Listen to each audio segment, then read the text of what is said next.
Hey guys, it's Iridian, and welcome to Let's Pop, the podcast where I talk about all things pop culture. On today's episode, we are going to be talking about television and movies. First things first, the Super Bowl halftime performance. Let's talk about it. So, Bad Bunny made history by performing an all Spanish set.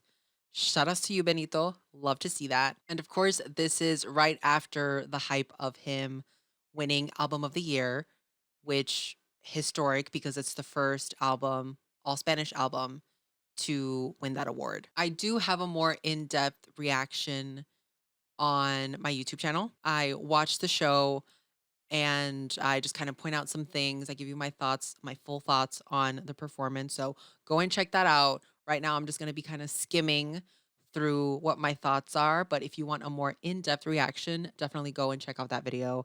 It's me reacting to Benito's Super Bowl halftime performance. Let's get started. So, Benito is seen in a field and there's workers, there's sugarcane, and immediately I was in my feelings because my grandpa was a farmer, my mom and my aunts were farmers, and I'm just like, ugh, the culture, it hits home. Like immediately, I feel it. Mind you, I'm Mexican, not Puerto Rican, but the work ethic is there, right? The culture is there. So Benito's walking through the fields and through the workers, singing Titi Me Preguntó, which is one of his most iconic songs. Yes, one of his most iconic songs. If your parents know any song, it's probably that one, right? Probably.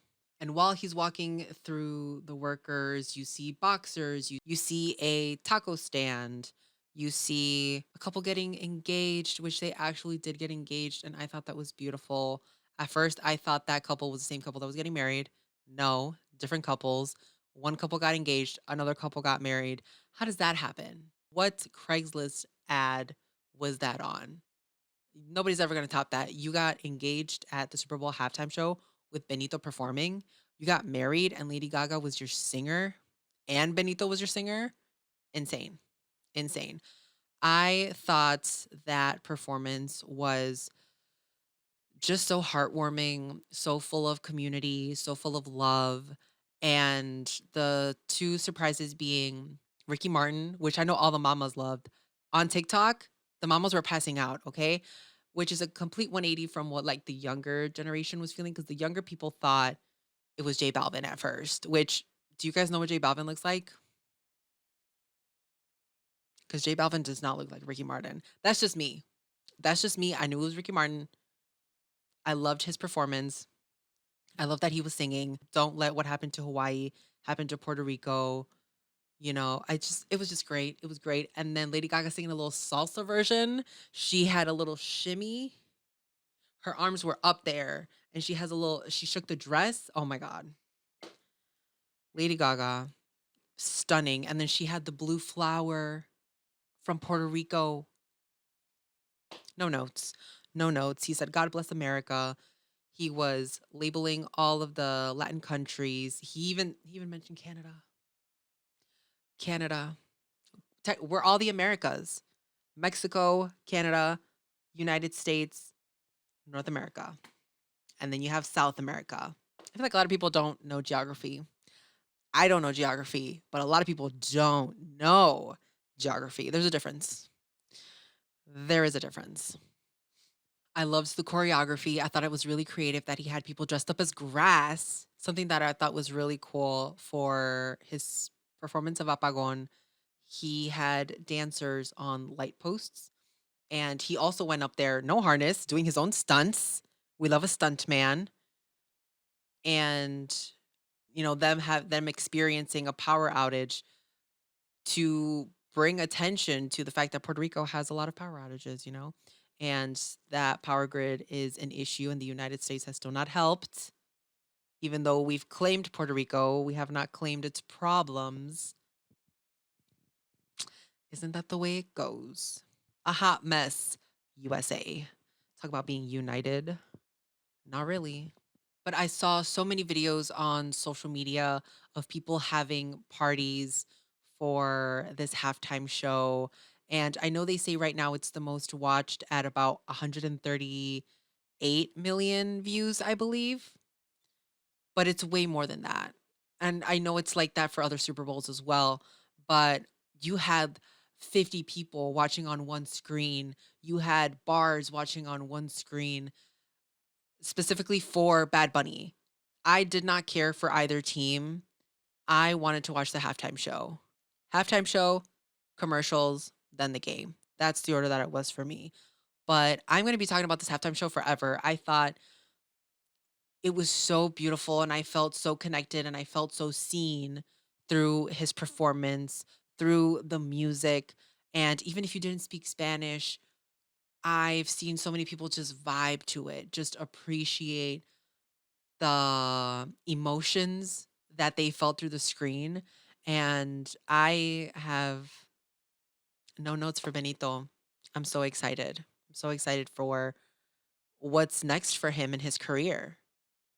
Hopefully back to wrestling. I love him in a ring. Love him in a ring. Benito, you did that. And I think you need to go back. Just one more time. One more time. Two shows and one movie. Let's talk about The Simpsons. They are coming up on their 800th episode. Insane, right? You think they could have predicted that? With all of the accuracy of their show predictions? I don't know. The Simpsons is one of the most successful animated series of all time. It's coming up on about 37 years on air. 37 years. It's broadcast in around 200 countries, and I can only imagine how many languages. Now, the intro theme was made by Danny Elfman, and if you don't know Danny Elfman, I've talked about him on here before, but he is just an incredible talent, incredible mind. He has helped with the soundtracks for Edward Scissorhands, for The Nightmare Before Christmas, for Beetlejuice. Beetlejuice, Beetlejuice.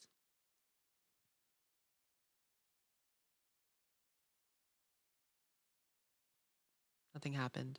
For Alice in Wonderland, Charlie and the Chocolate Factory. Amazing stuff. Batman, Spider-Man 1 and 2. The list just keeps on going. And he was also the voice of Jack Skellington in The Nightmare Before Christmas. I don't know how he does it. I don't know how he does it, but he also had a hand in The Simpsons. So congratulations to them. Let's hit 1,000. Let's hit 1,000. Last TV show, and then I'll talk about an upcoming movie. Let's talk about Stranger Things. I know I'm behind. I know I'm behind. Don't come at me. Okay. I know it came out months ago. I just finished watching it. Just finished. And I didn't hate it. I was seeing some things on the internet, and when I would see those things, I was just like, nope, spoilers. I don't want to see it. Which, if you still haven't seen Stranger Things, you better stop watching this video right now. You better skip to my last podcast segment, okay? If you still haven't seen Stranger Things and you're hoping to see Stranger Things, but I definitely think that most people have seen it, okay? I don't know. I didn't hate it. I thought it was good. I enjoyed it. There was some things that I was like, yes, questionable. Like, I don't think that they should have left it open-ended, that Elle might still be alive. I had gotten used to watching the season that she was not gonna make it, that she had given all that she could give, and she helped those kids through so much. She literally saved the world. I think it was okay that we weren't gonna get Elle, and it just made the most sense to me because, they literally found her in a forest in the rain, and she wasn't part of the initial group, but they took her in and she helped them all kind of come of age while also coming of age herself and helping Hopper through his loss and his grieving and through the problems that he had. Same thing with Joyce. I think Joyce also saw another side of motherhood with her, not just saying because she also had two other kids, but there was just something that Elle did that contributed to who the characters became. Yes, they all fought Demogorgons. They all fought Vecna. They all had the struggle of the upside down. These kids went through so much. In my mind, I was like, we can let her go and I will be okay with that. I will be at peace. She's given so much. I would have not been okay if Steve had gone. All right. And I get it. A lot of people feel a different type of way because no major characters really died.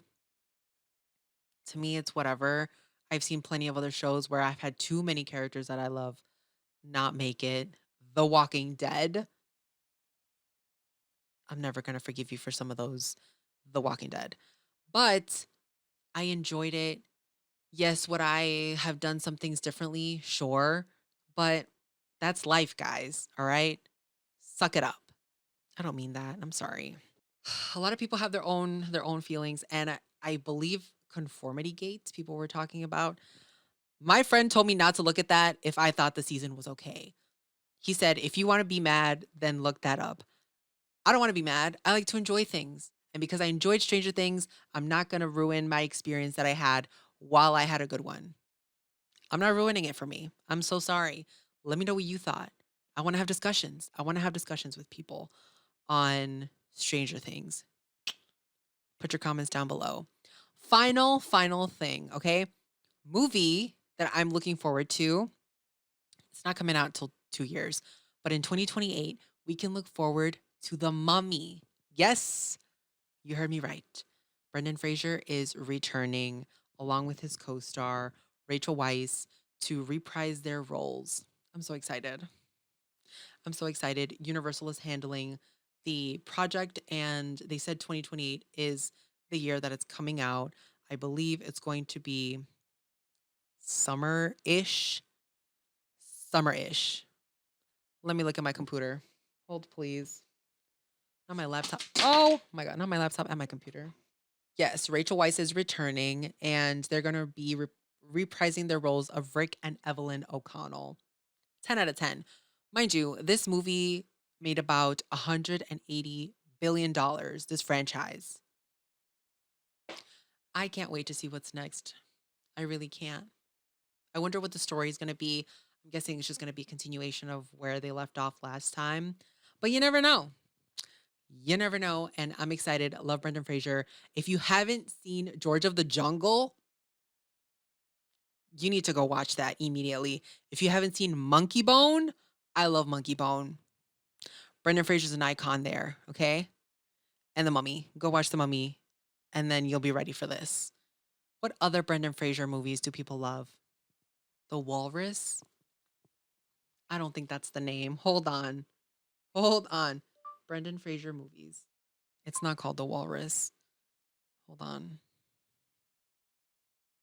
The Whale. I'm so I'm so sorry, Brendan Fraser.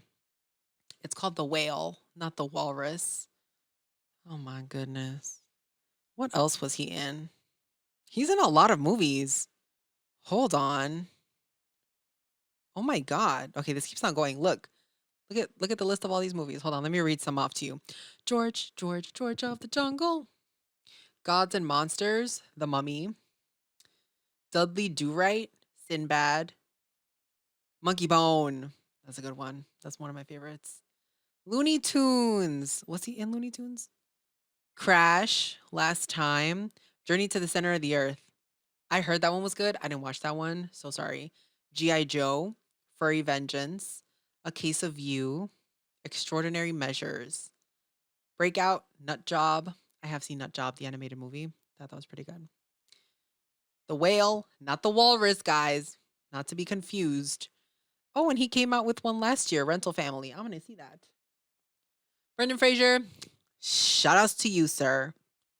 All right, guys, that was this week's episode. Make sure if you want to hear my full thoughts on the Bad Bunny performance, go and watch my reaction to the Super Bowl halftime show.